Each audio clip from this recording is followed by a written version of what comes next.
Hello, you're listening to a special interview episode of Popcorn Podcast with Lee and Tim, where we speak to the one, the only, the icon, Bryan Brown, about his new movie, Anyone But You.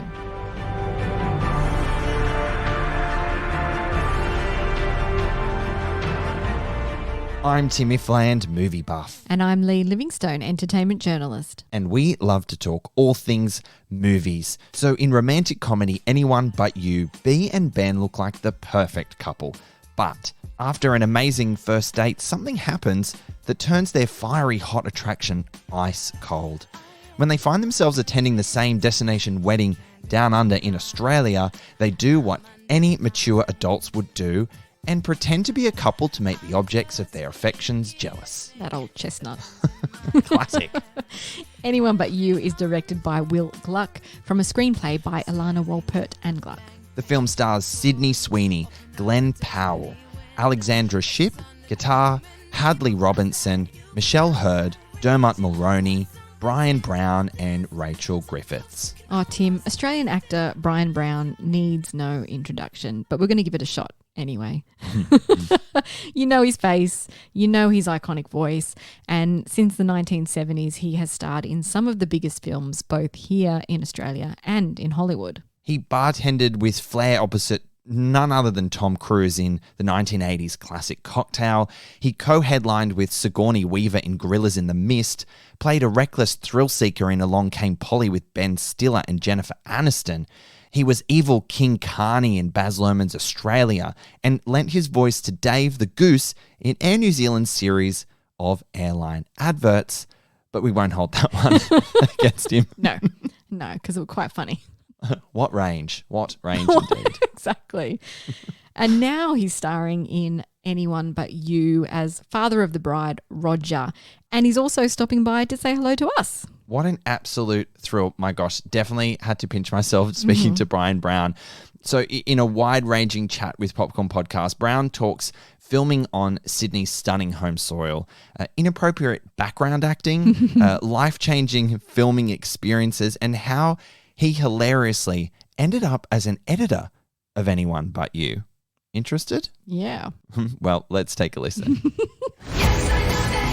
Titanic me. Are they watching? Are they doing Titanic? They're gone. Show's over. Oh my God. Hey, Bryan, thank you so much for taking some time to speak with me today.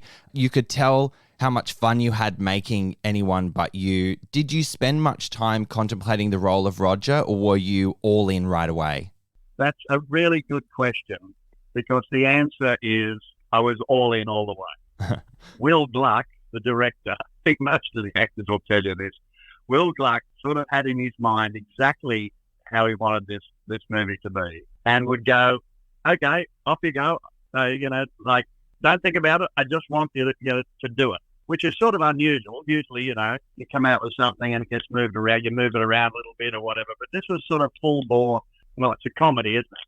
So with a comedy, it's like you just got to go for it and hope it works. Now, in terms of going for it, I do believe Will encouraged a lot of improvisation on set.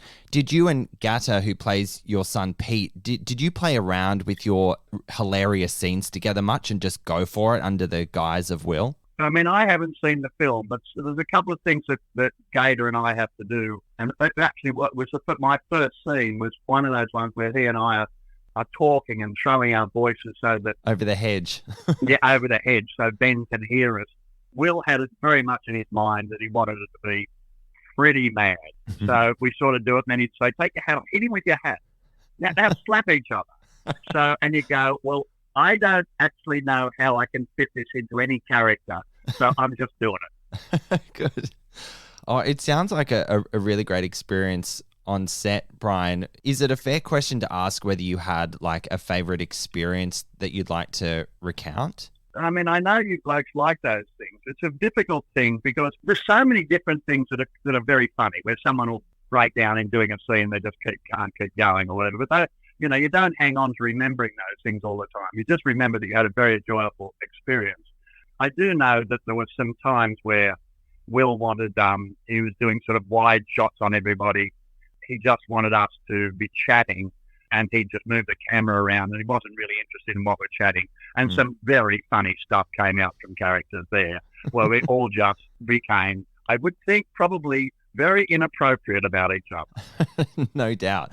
Well, the movie does lead into a lot of inappropriate jokes and gags, so I think that it's quite a fun playground to play in, especially if Will's just pointing the camera and saying, just do your worst, give me your best work. Yeah, he's a very lovely bloke to work with, Will. Lovely bloke. Yeah, I spoke to him the other day. Yeah, I really loved talking to him about the movie.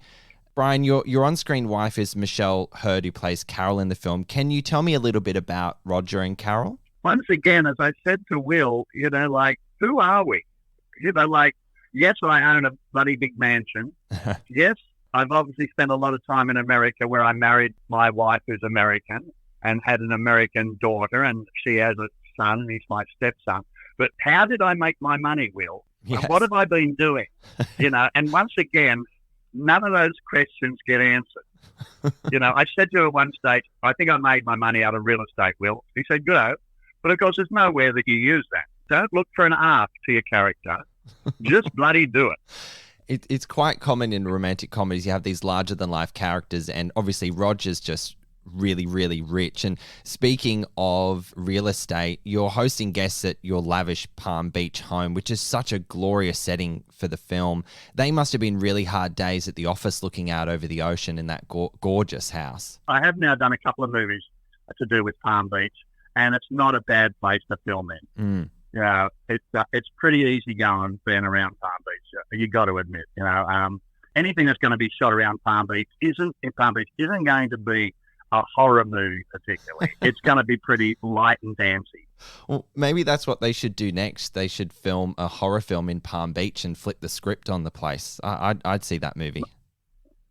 Yeah, maybe it's a very good idea, Tim.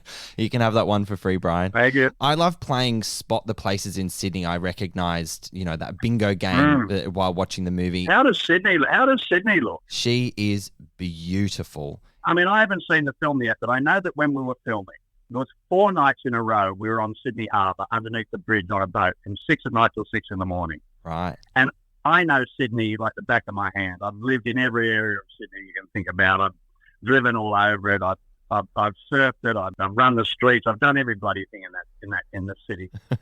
And I figured I knew it from every angle. But those nights, we were under the bridge and looking back at the Opera House, at the Quay, at the buildings with their lights on, at Banger, at Luna Park. It was quite mesmerisingly extraordinary, wonderful. And then, of course, if you're going to film Bondi or Palm Beach, how do you go wrong? It's an extremely beautiful city, and I don't think it'll hurt tourism at all, this movie. No, I mean, it's a big platform for Sydney to show up in a big way. And wait till you see the movie, Bryan. You'll actually be so taken aback by how gorgeous your local is in Sydney. Yeah. It's just amazing. And I mean, how many opportunities do you have to do night shoots on Sydney Harbour in front of the Opera House and all that on that glorious yacht? So, I mean, you, even though with your extensive career and experience, you must have been pinching yourself on those days. Yeah, you don't do those things. You don't do those. I mean, that's the great thing about film. All the things that you don't ever get to do, sometimes you get to do, like that. Or like, being up on top of a mountain in Rwanda playing with gorillas like I did when I was 40 doing gorillas in the mist. Those sort of experiences shouldn't happen to you, but they do. But they do. And you look back fondly on them, no doubt. You bet. You're grateful. Absolutely. Sydney Sweeney and Glenn Powell have incredible chemistry in the film. Does it excite you to see up-and-coming actors doing great work? Yeah, it does. Yeah. What does it do to me? It just makes me think how lucky any of us are that are in this game, where you work hard. There's no question. And, Sydney and Glenn, you're up at 4:30, you're in the makeup, whatever, you got lots of lines you got to learn, all the rest of it. And you finish at 6 o'clock or 7 o'clock at night and boom, you're back into bed and you're up next. It's it, there's tough times of it, but let's not get silly. But it's, you work hard at it. But once again, you're just very lucky to be in this game. It's because it's fun. When they say action, you get to play. And both those people, both Glenn and Sydney, love playing about, love the game they're in, and that comes through in the way they do their work. I enjoyed watching them. Yeah, they're really great on screen together. I'm excited for more audiences to see the movie on Boxing Day. Bryan, a bit of a flip on the script. Having had a successful career both in Australia and internationally, what unique aspects of the local film industry do you appreciate compared to, your experiences working abroad? Oh, I guess the simple fact is you just love telling your own stories. You just love the opportunity to get, who we are, what we've done, the good, the bad, and the ugly. Get it out there on screen for the rest of the world to know about you. I mean, that's the thing that's great about, having a local industry. And, at times we've had to fight hard to keep a local industry. That's the best part of it. The simple fact of the matter is it doesn't matter where you go. Your crews tell the same silly jokes. When they say action, you better come up with something. Yeah. When it finishes after 3 months or something, this family that you've known you probably never will see again, and you've had a lovely time with them. I love your use of the word family because you could really tell just how much fun you all had making this movie, and no doubt in the years to come when you regroup and connect again, it'll feel like you're getting the band back together. Well, I'm glad that you say that it feels like we had a lot of fun together. If that's the case, that helps the movie with vitality and life. That's right. Bryan, I'm almost out of time. I've got 2 more questions for you. This one's a bit interesting. You have an editing credit on Anyone But You. A lot of the cast do, actually. How did that come about, and is this something you want to do more of? What does it have for us? You have an editing credit on the film. And do the other cast have that as well? Yeah, there's a few on IMDb that have their name against editing. I have no idea. That could very well be an in-joke of Will Gluck. Is it? You're joking. In that we came up with things that he never anticipated, so he gave us a credit for it. How good is that? That's a bit of fun. It's pretty silly. It doesn't surprise me if that's the reason he did it. He has a rather humorous way about him, Will. That doesn't surprise me at all, having spoken to him. Well, next time you talk to him, you'll be able to bring that up. I will. I'll ask him what the hell's that about. Yeah, I've given you the scoop, Bryan. Yeah, it's meant to be the other way.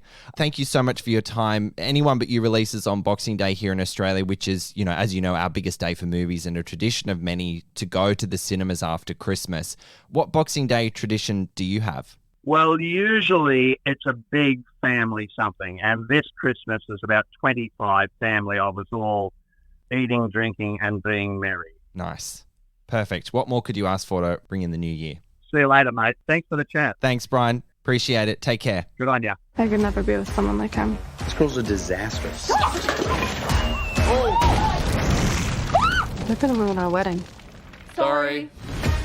Wow, how fun was it to have this local legend stop by for a chat? You can just imagine him standing in the background of a scene saying the most obscene things and just letting that Australian sense of humour fly. I can totally see it. Oh, and in the film, he's given permission to do just that. It was so great talking to him. It was so warm. Such a larrikin, so well versed and experienced in the industry. So what an absolute treat. We hope you enjoyed this special interview episode of Popcorn Podcast. And we also took to the red carpet at the Sydney premiere of Anyone But You, and you can see all that action over on our YouTube channel. Plenty of action to take in. Well, Anyone But You is in Australian cinemas from December 26, or Boxing Day, as we call it, down here. That is correct. As always, friends, thank you so much for listening. We'll catch you next time. If you enjoy our episodes, head over to Apple Podcasts and subscribe. While you're there, we would love you to rate us and leave a review. You can also find us on Spotify, Google Podcasts, iHeartRadio, Amazon Alexa, and where all good podcasts are found.